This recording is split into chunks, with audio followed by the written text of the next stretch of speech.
sapagkat alam ninyo nagdudulot ito ng katatagan sa inyong pananampalataya. Kaya tiisin ninyo ang mga pagsubok upang maging ganap at walang anumang pagkukulang ang buhay ninyo.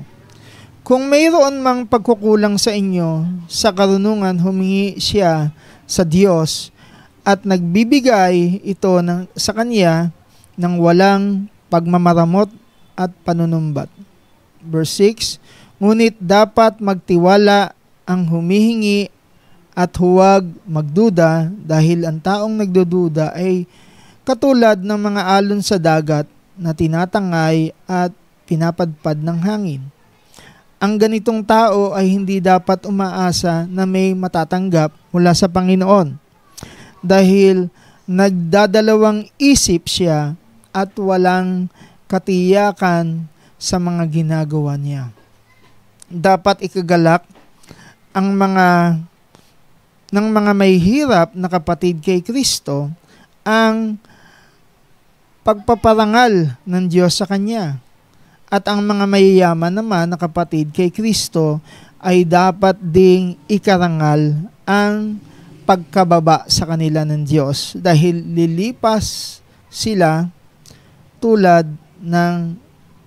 katulad ng mga bulaklak sa parang. Verse 11, natutuyo ang mga damo sa matinding sikat ng araw, nalalagas ang mga bulaklak nito at kumukupas ang ganda. Ganoon din naman ang isang mayamang na mamamatay siya sa kasagsagan ng paghahanap buhay niya. Mapalad ang taong nananatiling matatag sa kabila ng mga pagsubok dahil pagkatapos niyong mapagtagumpayan ang mga ito, tatanggapin niya ang gantimpala ang buhay na walang hanggan sa ipinangako ng Diyos sa mga nagmamahal sa Kanya. Santiago, chapter 1, verse 1 to 12, ang salita ng Diyos. Tayo po ay manalangin. Ama naming Diyos, marami pong salamat sa araw na ito. Salamat, Panginoon, dahil bagamat merong mga situation ang iyong iglesia, Panginoon, na nanatiling matatag ang bawat isa sa mga kinakaharap na pagsubok. Salamat sa pagkakataon na ito na muli makabalik ho kami ng live upang ang mga kapatid namin ay makapakinig ng salita ng Diyos at the comfort of their time and their home. Dalangin ho namin, Panginoon, na sa kanilang pagtunghay ng live streaming na ito, whether that will be recorded, not live, dalangin ko na ang kapangyarihan ng salita ng Diyos ay mangusap sa kanilang mga puso ngayong oras na ito.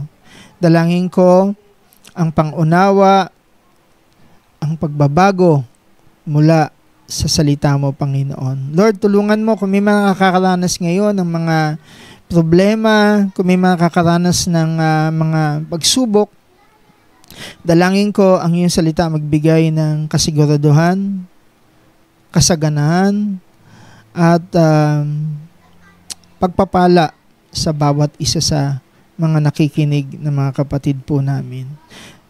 Salamat po, Panginoon, at patuloy na ang mensaheng to ay makapangusap sa mga iba pa hong mga nangangailangan. Dalangin ko yung may mga karamdaman ngayong oras na ito, Lord, may they continue to seek wisdom. Magbigay ka ho, Panginoon, ng saklawan mo, ng kapangyarihan mo, ang kanilang mga katawan upang sila ay makadama ng kaibsan ng karamdaman po, Panginoon. Naniniwala ho kami sa iyong gabay at patnubay at kagalingan ng gagaling sa iyo, Panginoon. Salamat po, Panginoon, sa pangalan ni Jesus, aming Diyos at tagapagligtas. Amen and Amen. So, itong binasa ho natin, this letter of James is, sabi po rito sa verse 1, is he is a servant of God and of the Lord Jesus Christ. Pansinin ho natin, si James ay half-brother ng ating Panginoong Hesus. No? Bagamat kapatid niya si Jesus, he never intend to say the brother of our Lord Jesus, but a servant of God, of the Lord Jesus. And to my dear brothers and sisters scattered abroad. So, sumulat si James at isinulat ho ito sa mga Hudyong nagkalat. May tawag ho dyan, yung diaspora. And ibig sabihin ho ng diaspora, sa panahon pa lang ho ng Babylon, nagkalat na ho ang mga Hudyo. They have never hindi ho sila what you call this, as a nation muling nagsama-sama, not until Israel has been a nation in 1946 ata, but sa panahon na ito, ang mga mananampalatayang mga Hudyo sila ay scattered, diaspora. Pag tinignan ho natin yung diaspora ay it is an history of antiquity ng mga Diyo, and the Jews are all scattered. Again, sa panahon pa ho ng Babylon, nag-scattered na sila, at sa panahon ng Roma, they are still scattered. At sa pagkakataon na ito, mga Kristiyano na po sila, mga Hudyong Kristiyano, at pinangangalat pa rin sila ng Diyos sa pamamagitan ng mabuting balita. And pag tinitignan ho natin yung pagkalat, yung diaspora ng Jewish people on Israel, pinapakita ho rito that the Jewish people had a culture wherever they go, ay dala-dala nila ang kanilang mga culture at yung kanilang kung sila ay Kristiyano na, dala-dala nila ang mensahe ng mabuting balita. Totoo rin ho yan sa panahon natin na pwede rin ho tayo na kahit ho tayo iba-ibang lugar, we continue to share the good news to every people and tribe that we are in. So, anong big idea ng sulat nito? The big idea is, kung ikaw ay naligtas sa pamamagitan ng gospel, ang resulta po niyan is practical demonstration of the transforming power of God.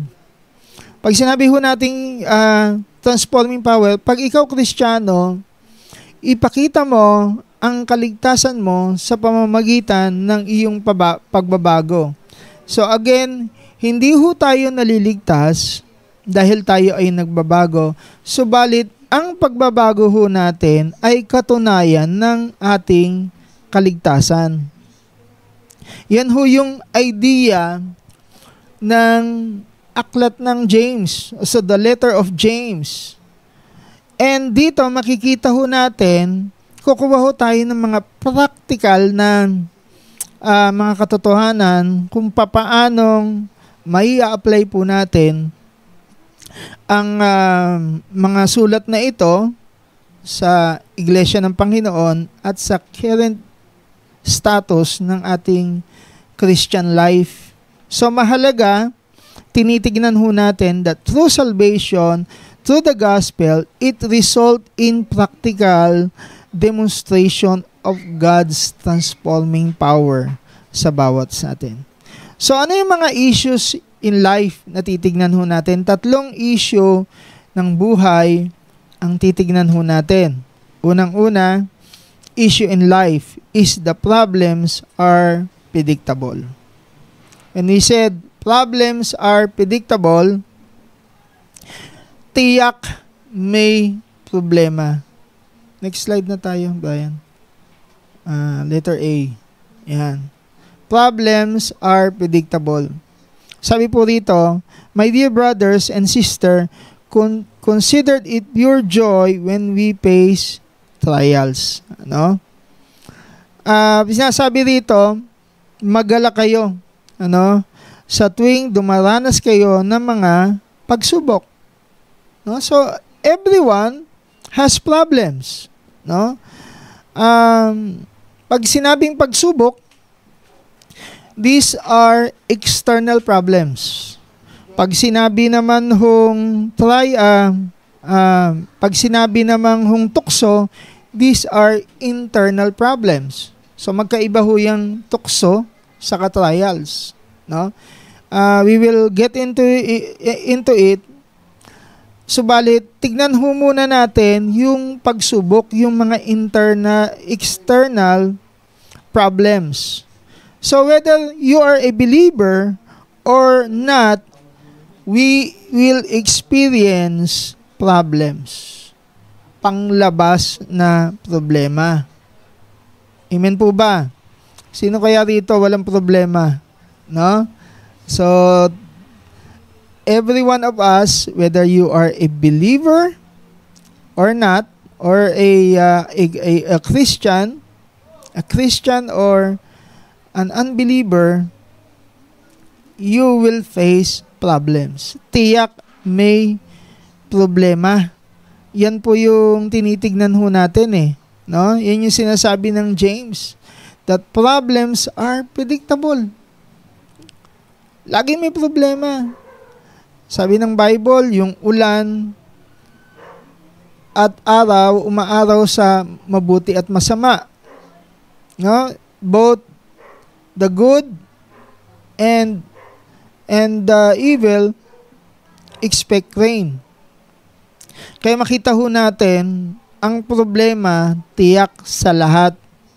Subalit, every time we face problem, mga pagsubok, itong external problem, dapat tignan ho natin that kung paanong yung aklat ng James humaharap sa mga problema.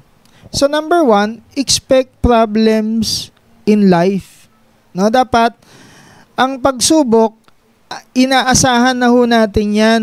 Kaya nga sabi niya, mag-alak kayo sa tuwing dumaranas kayo ng pagsubok. So how do we face the issues in life, in our problem, is that when we face problem, magalak po tayo. No? Expect problems. No? Sabi nung isang kanta tawanan mo yung problema mo eh. No? Totoo po yun. Dahil yun yung sinasabi ng Bible. When we face problem, dapat magagalak po tayo. No? Kasi problems will always happen. Depende kung ano yung pananaw ho natin sa problema, mamaya titignan ho natin kung paano ho natin tinitignan ang problema. So, tignan ho natin, we expect problem in life, ano? But number 2, problems can be emotional. Ano ba yung mga external problem nito? Yung mga emotional problem. Alam niyo po ba na when we have emotional problem, we lack validation. No? Naghahanap po tayo ng father figure o kaibigan o kapatid na uunawa sa atin. So problems varies. Ano? Meron tinatawag na emotional problem, merong mental, may social, may financial, or spiritual. Iba-iba ho ang problema. Subalit nakita ko ang ilang kasagutan sa mga emotional na problema ng mga tao, they lack validation. Minsan gusto lang ng kausap, gusto lang ng dadamay sa kanya, walang madamayan. Kaya mahalaga ho yung meron ho tayong mga small groups, no?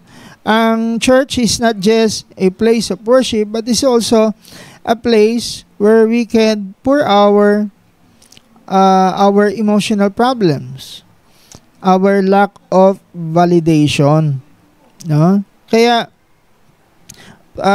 problem can be emotional. Another problem, nakita ko yung mental. Alam niyo, tindi ho ng mental problem ho natin. Sa panahon natin, in America, there are around 200 plus genders, no? LGBTQRSTUVWXYZ. Ano, ang dami hong klaseng mental. Ako ang tawag ho kasi dito mental problem ho ang tingin ko ho rito Biruin mo, pag sinabi mo I am a horse, no? May ganyan ho Ang tingin niya sa sarili niya, aso siya o kabayo siya. Pero pag pinakain mo ng pagkain ng aso,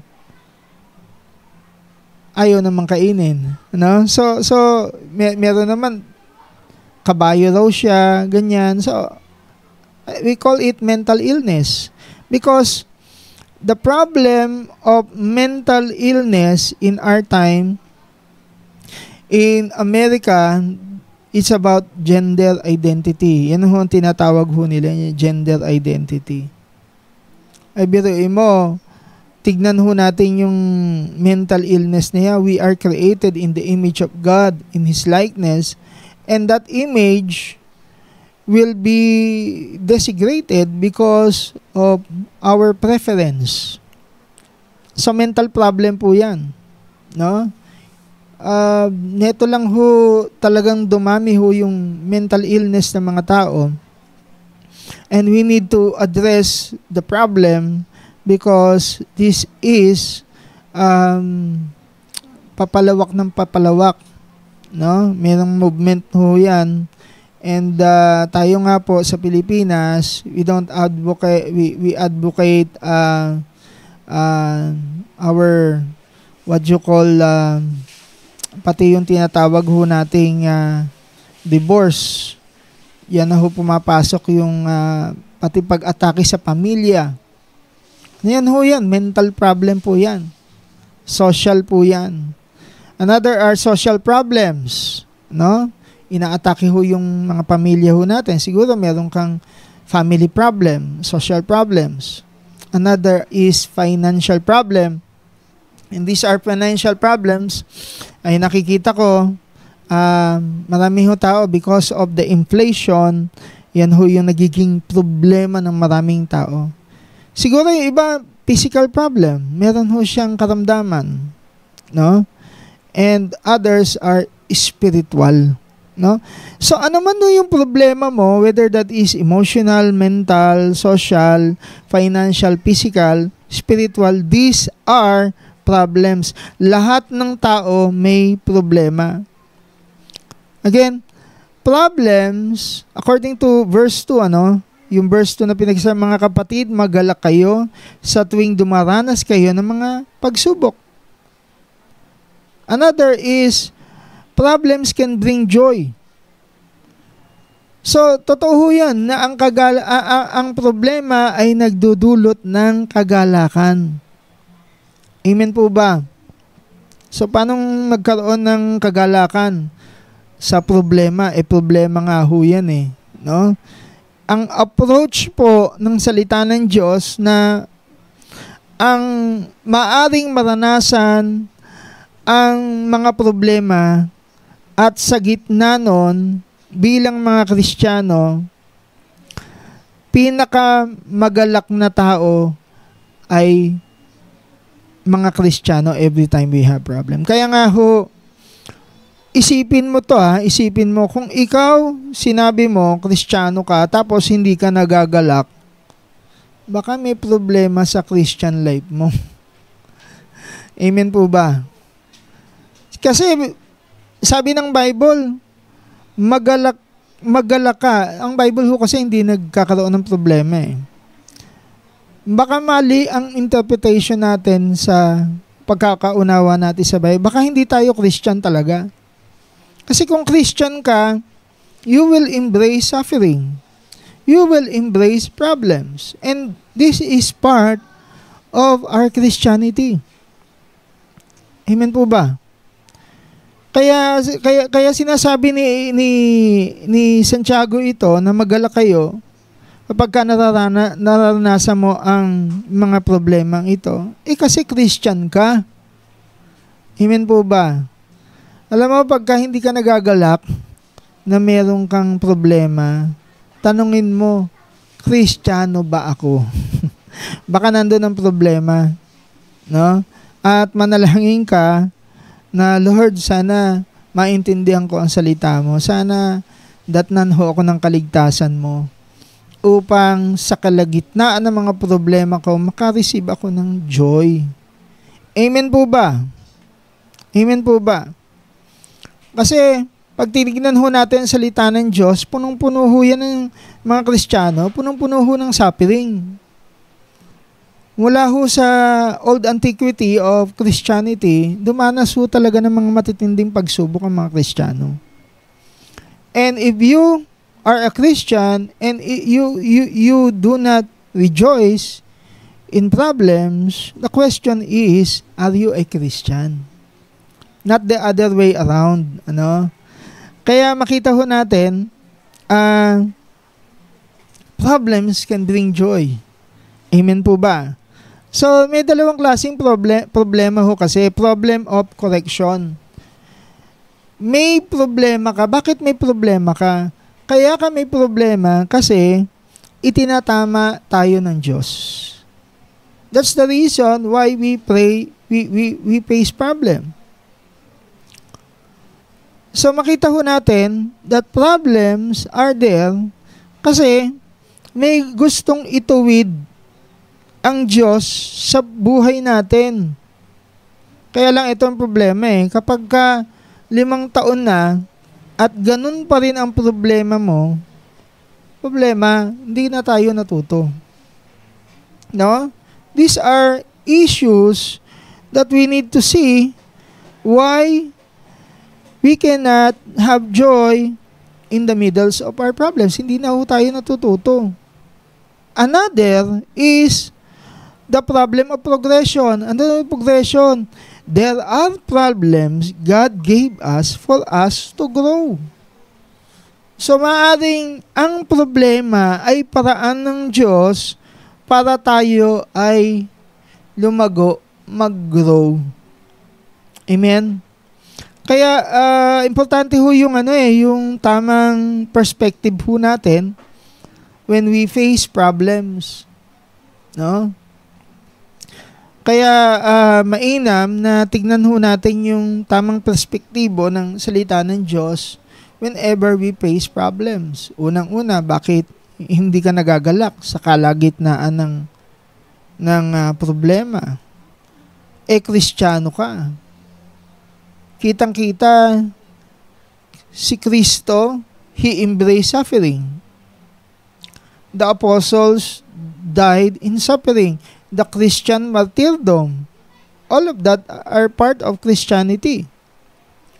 And kung tayo, dumadaan ho tayo sa mga problema and we do not accept it as correction para mag-grow tayo, para mag-progress ho tayo sa Christian life po natin, may problema po tayo. No? Amen po ba? So ito yung unang-unang tingin natin. Problems are predictable. Ang problema ay tiyak. So number 2 is problems are purposeful. Ang problema ay may layunin. Ano ang layunin ng mga problema natin? Pag tinignan ho natin, ang layunin ng problema ho natin, unang-una is to persevere. Gawin tayong matibay. Ayan ho yung layunin ng problema. Kaya ho may problema, ang goal ng problem is magdulot ito ng katatagan sa atin. James chapter 1 verse 3, ang salita ng Diyos, sapagkat alam ninyong nagdudulot ito ng katatagan sa inyong pananampalataya. So dumadaan ka sa problema. So, nagpe-persevere ka. Dumadaan ka sa mga pagsubok so that nagiging matatag ang iyong pananampalataya. Amen po ba? So, sino ho dyan dumadaan sa mga problema? So, ganito ho dapat ang attitude ho natin. Kaya nga, gustong-gusto ko yung quote ni Bishop Oriel, "Problems are the vitamins of the champion." Kada may problema, ang tingin ko ho yan, vitamina. No? Ang problema ko dyan, mag-grow ka, huhusay ka. Problema sa pera, nakakahusay yan. No? Problema sa sakit. Alam niyo po ba na ako, ang struggle ko, I was overweight nung pandemic, at dumating yung pandemic, I was natakot ho ako dahil comorbidity ho yan kapag dumaranas ka ng katabaan during I think I was 190 pounds that time nung pandemic. And I was so fat, natatakot ho ako kasi yung health ko. Alam niyo naman, walang ospital nung pandemic. Kaya, pupunta ka sa ospital, mamamatay ka. Dito ka sa bahay, mamamatay ka. Anong gagawin mo? Yung problem na hong yun, nag-develop ng perseverance sa akin para mapag-aralan ko yung low carb and fasting. Alam niyo, naging benepisyo po namin mag-asawa ang low carb and intermittent fasting dahil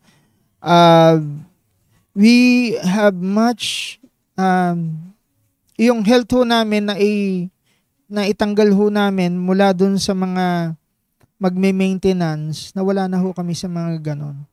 I can see that 10, 20, 30 years nadagdag ng Diyos sa buhay ho namin, wala ho kami magiging maintenance because of the change of lifestyle that we embrace after the pandemic. So kung gusto niyo hong matuto niyan, you can ask question, pwede niyo akong i-chat, at pwede naman ho namin ituro sa inyo.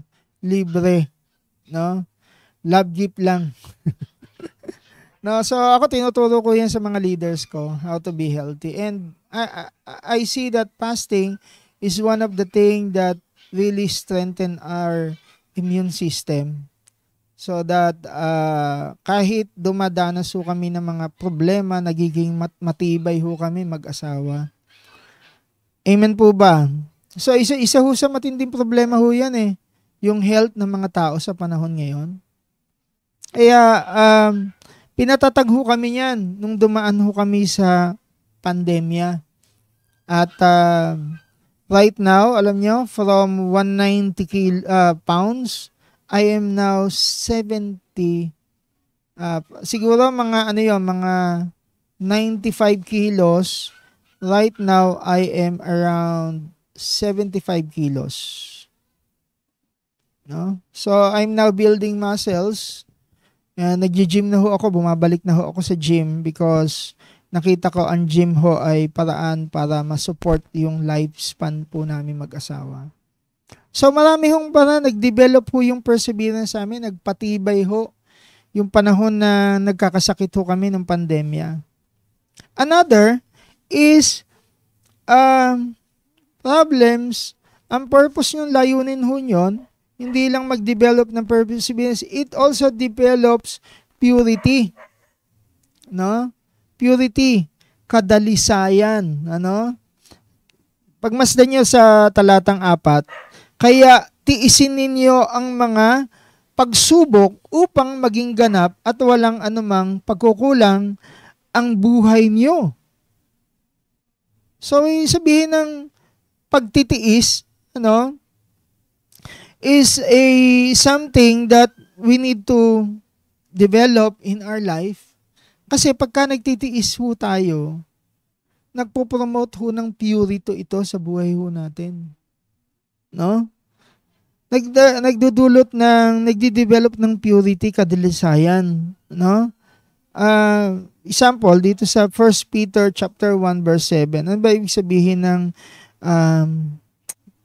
pagtitiis? No?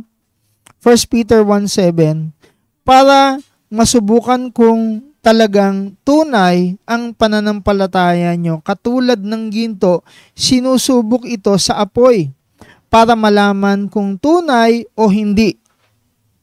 Pero mas mahalaga ang pananampalataya natin kaysa ginto na nawawala. Kaya kapag napatunayang tunay ang pananampalataya nyo, papupurihan kayo't pararangalan pagdating ni Hesukristo. Unang Pedro talatang 1:7, no? So, ano ibig sabihin niya? Sinasabi ni Peter dito na yung pananampalataya ho natin talagang dumadaan ng purging, no? Ng purity, ng pagsubok. Mas matindi pa ho yung pananampalataya natin sa ginto, no? Kaya sa pamamagitan nun, napapapurihan ang buhay natin pagdating ni Kristo. Sabi sa 1 Peter 1:7. Kaya itong yung dinadanas ho natin, matutuho tayong tiisin ang mga pagsubok upang mag-develop ng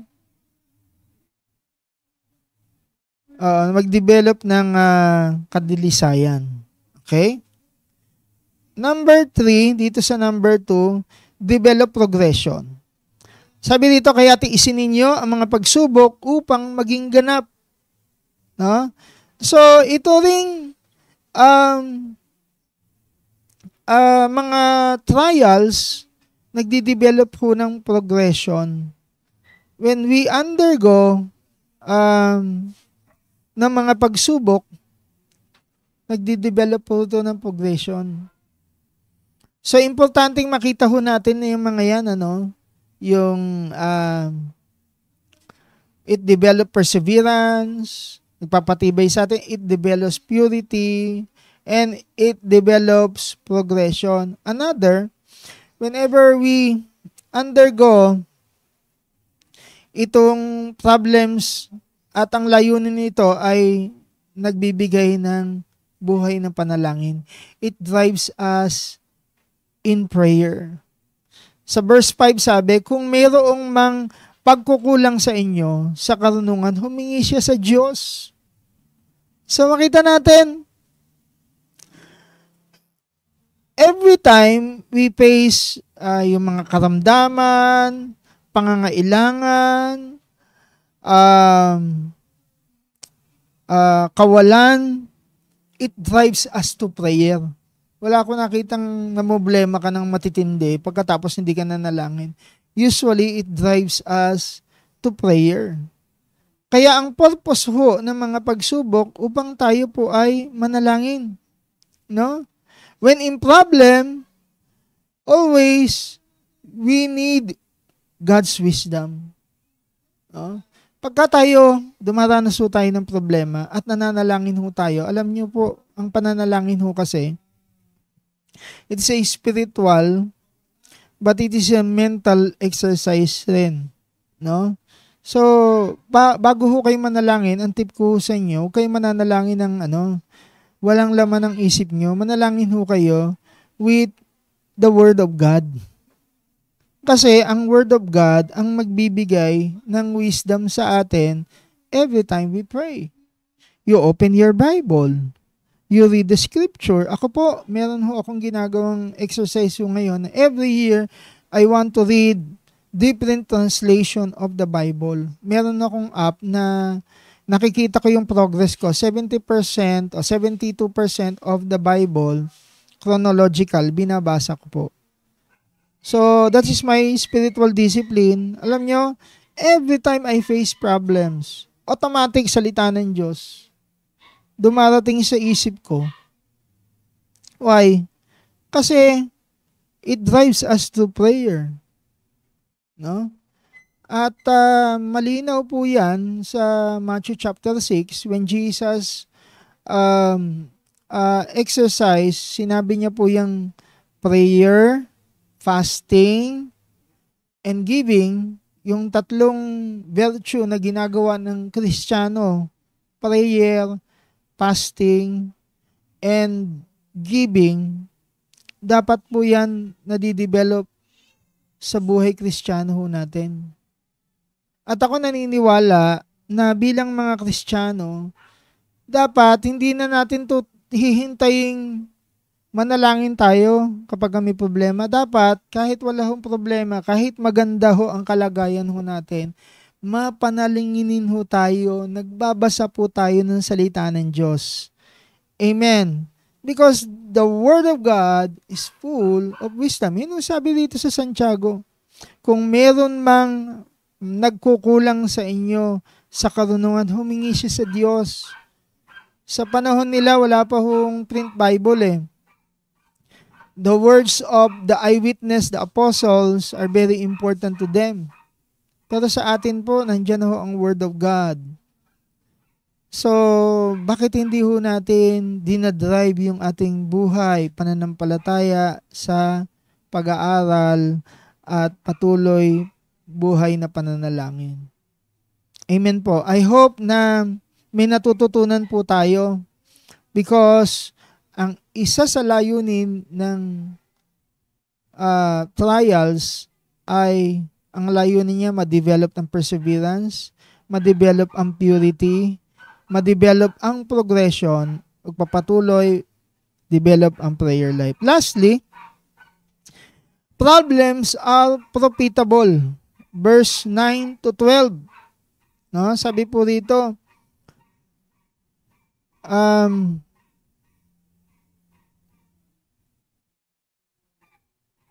dito makita, sabi, dapat ikagalak ng mga mahihirap na kapatid kay Kristo ang pagpaparangal ng Diyos sa kanila.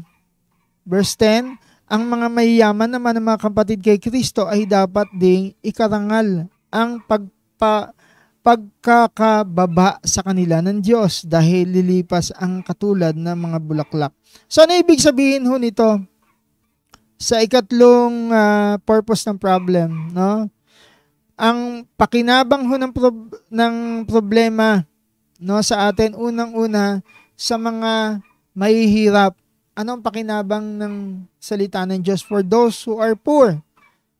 No? May pakinabang ang problema sa mga kapuspalad sa buhay. May pakinabang ang problema sa mga kapos sa buhay. Kakapusan ng buhay ay may pakinabang sa mata ng Diyos. Paano nagkaroon ng pakinabang sa mga mahihirap, sa mga kapos, ang pagiging mahirap? What are our profit, no? Sabi rito sa verse 9, dapat magalak ang mahirap na kapatid kapag siya ay itinataas ng Diyos. So dito pinapakita sa kabila ng kakapusan ng buhay, may ginagawa ang Diyos, itinataas kanya. So sino dito dumarano sa kakapusan? Tignan niyo ang ang kakaiba ho ng wicked at ang righteous. Para sa mga masasama, pag kinakapos sila, they commit crimes. Okay? They commit crimes. In their poverty, they commit crimes. Pagka nalulung sa droga, gagawa ng krimen, makukulong, kag kinakapos, magnanakaw. In their poverty, those who do not know God, gumagawa ho sila ng kasamaan. However, pag ikaw Kristiyano ka and you undergo problems and do not do such things, no? It's just a matter of time that those problems will lead you to excellence in God's way, and God will lift you up. Amen po ba? So pag ikaw matuwid ka, siyempre, pag matuwid ka, hindi ka gagawa ng masama. Bakit ka naman magnanakaw? Matuwid ka nga. Kristiyano ka nga. Pero mahirap ka. So, makita ho natin, importante, na makita ho natin yung person with poverty as a Christian, na makita ho natin, our Heavenly Father will lift you up in times of trouble. No? And in reality, hindi ka mahirap, mayaman ka. No, meron kang mga heavenly rewards. Katulad ng sinasabi sa Bible. In reality, mahirap ka but eternally, mayaman ka talaga. Yan ho yung ibig sabihin niya. Ikalawa, the person with plenty. Ano naman tingin ng Bible dito? Sabi dito ng Bible, at gayon din naman ang mga mayayamang kapatid kapag siya'y binababa. Binababa siya. No? Ano yung ibig sabihin nito? Ibig sabihin nito, may mga tao ho kasi na kung kailan yumaman, saka nawala kay Lord. Hello? So, kung ikaw ito, I pray, no, na magbalik loob ka kay Lord, no? Kasi kung kailan guminhawa, kung kailan gumanda ang buhay, saka nawala naman sa Panginoon, no? So, may mga ganyan, na the person with plenty, sabi. Ito yung humility process, no, na ginagawa ng Panginoon sa kanya. May mga tao na kung kailan yumaman, saka nawala sa Diyos, saka naging mapagmataas. No, wag naman po sana, no? If you are a Christian, a true Christian, the more you have plenty, the more you are blessed, the more you will continue to humble yourself. Kasi parehong mayaman at mahirap, may portion kay Lord.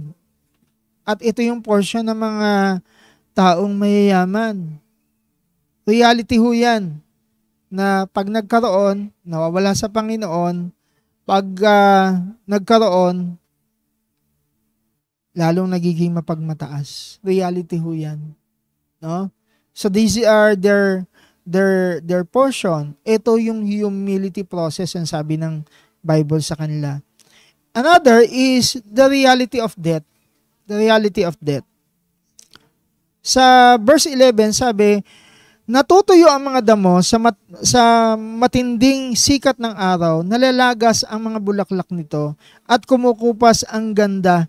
Ganon din naman ang isang mayaman, mamamatay siya sa kasaganaan ng paghahanap buhay. Mga kapatid, para sa mga mahilig maglaba pag linggo, para sa mga mahilig sumideline pag linggo, I'm not saying na wag kayong magtrabaho. I'm saying, nagtrabaho ka na Lunes hanggang Sabado. Yung linggo, hindi mo pa kayang ibigay sa Panginoon. There's a problem in the reality of your life. Kaya nga sabi rito, ganon din naman ang mga isang mayaman, mamamatay siya kasaganahan ng buhay. Wag naman yung hanap buhay tayo ng hanap buhay, yung pala, hanap patay na yung ginagawa natin. So, matuto ho tayong magpahinga kapag nagtatrabaho ho tayo, learn to rest, learn to give time. Alam niyo po ang linggo, maganda ho yan no, na iyan yung nagiging place of rest natin. I like the Jewish custom, that meron ho tinatawag silang Shabbat, no, na talagang kakainan lang sila, nagsasama-sama sila in their Shabbat, their rest. The concept is not about the law, it's about doing things that will rest you. So dapat matuto ho tayo talagang magre-rest. Amen po ba? Baka hindi natin alam, doon na pala nanggagaling yung stress natin sa sobrang pagtatrabaho, paghahanap buhay. Sabi ho ng Bible dyan, yan ang reality ng buhay, mamamatay dahil sa kasaganaan ng paghahanap buhay. Kasagsagan ng paghahanap buhay. No? So, another is the person under pressure. Mapalad ang taong nananatiling matatag sa kabila ng mga pagsubok. No? Kung ikaw Kristiyano, ito ho yung aking panghuling salita. at dumadanas ka ng mga pressure sa buhay, ang tawag ng Bible sa iyo, mapalad ka. No? At nawa manatili kang matatag sa kabila ng mga pagsubok. Sabi ni George Sweating, a Christian is like a tea bag. He is not worth much until he has been through some hot water. So, totoo po yun. Ako mahilig ako mag-tsaa eh. Anong pakinabang ng tsaa pag hindi mo ibinabad sa mainit na tubig? Doon lang ho lalabas ang flavor niya. So, parang mga Kristiyano ho ngayon, no, ang flavor natin, ang husay natin, ang galing ho natin, lalabas lang ho yan pagka dumadaan ho tayo sa pressure. Huh? So I like you to conclude this yung word ngayon. The word problem comes from the Greek root word probleme. Ibig sabihin ito, to throw, to drive, to thrust forward. Problems drives us forward, transform us. Without problems, there is no growth. Kaya pag dumaranas po tayo ng mga problema, paraan yan para mag-grow po tayo. Amen. Amen po ba? So, embrace problems. Embrace pressure so that we will continue to grow. No? So, my prayer for you right now, kung dumadaan ka sa mga matitinding problema, no? Kung dumadaan ka sa mga matinding problema, ay matuto ho tayo, humingi ho tayo ng wisdom sa Panginoon at patuloy ho tayong magalak sa pakikihati, mayaman o mahirap, may problema. Baka nga hindi mo alam, milyon ang problema niya eh. Ikaw, wala kang problemang milyon. No?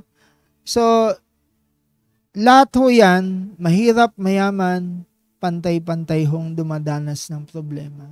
Pero ito maganda ho, bilang mga Kristiyano, matuto ho tayong embrace yung mga pressure ng problem so that our worth will be much more appreciated by God. Amen? I want to pray for you. Kung ikaw dumaranas ng mga problema ngayon, mga pagsubok, I want you to close your eyes and pray. I want to pray for you. At dalangin ko na palitan ng joy ng Panginoon yung how you face problem. Kasi baka ganito, baka hindi ka pa talaga Kristiyano. Kaya the way you see your problem is negative. But a Christian knows his worth, knows what he needs to contend with Christ. Alam niya yung Christianity niya. Alam niya yung kinakailangan niyang gawin. Kinakailangan alisin ko tong masasamang dating ginagawa ko at gawin ko yung mabuti sa Panginoon. Kinakailangan gawin ko to. So that we are honored by God. At kung hindi pa ganun ang pananaw mo, alam niyo kapatid, alam mo kaibigan, ang prayer ko, maranasan mo yung kagalakang nararanasan ng Kristiyano. Now the question is, baka hindi ka pa talaga Christian, baka hindi mo pa kilala si Lord, or siguro nasa punto ka ng process ng pagbabago ng Diyos so that yung pananaw mo sa problema iba sa pananaw ng mga Christians. No? My prayer is magising ka at malaman mo yung worth mo at makita mo kung paano through those sufferings and trials, you will be much more magiging mas purity mo, magiging dalisay ang buhay mo. No? So, alika, manalangin tayo. Heavenly Father, we thank you, O God, sa oras na ito. Dalangin ho namin yung mga viewers ho namin na dumadaan sa mga problema. If you are a Christian and you are undergo pressure, ang tagal-tagal na para yung pa rin ang problema mo. Lord, I pray, Panginoon, that you would continue to seek wisdom from the Word of God, that God will reveal Himself to you so that closed doors will be open to your life. Opportunity will come. Lord, tulungan mo, Panginoon, yung mga viewers ko namin, magkaroon ho sila ng kapahingahan mula sa iyo. At alam po namin, ang paraan ho ay ang iyong mga salita. Jesus is the living Word of God. And my prayer is that you would receive, that you would encounter Jesus Christ as your Lord and Savior. Ikaw at si Lord, sa oras na ito, tinutuos ka ng Panginoon, ikaw at si Lord. Pwede mo siyang kausapin ngayon, pwede mo siyang maranasan ngayon, pwede mong buksan ang puso mo upang manahan ang banal na Espiritu sa iyo. At doon, magkaroon ka ng fellowship, maramdaman mo yung joy right now na nanggagaling lang mula sa Panginoon. I pray, Panginoon, that yung may mga karamdaman, Lord, I pray that you would give them wisdom so that they could be healed ng mga diabetes, ng kanilang mga uric problem, yung kanilang high blood. I pray, Panginoon, you have given us a body that is so miraculous, so complete, Panginoon, that healing can come inside us, O God. Lord, binigyan mo yung gift na ito sa amin. I prayed for wisdom, for understanding, so that our viewers will know how God heals us inside. Jesus, ikaw ang aming kagalingan. Dalangin ko, Panginoon, na ang mga viewers po natin magkaroon ng kagalingan sa pangalan ni Jesus.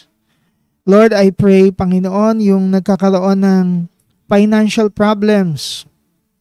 Lord, I pray that ikaw ang aming kayamanan, Panginoon, ang makilala ka, ang makatagpo ka, Panginoon. We have all the riches in this world. You are our precious possession, yung sabi ng Bible, Panginoon. Kaya, Lord, ano pa yung kailangan namin? Bukod sa iyo, ikaw ang buhay at kaligtasan, Panginoon. You are our precious possession. You are our inheritance, Lord. Dagdag pa ho itong material things ng mundo na kaya mong ibigay pag may Jesucristo kami.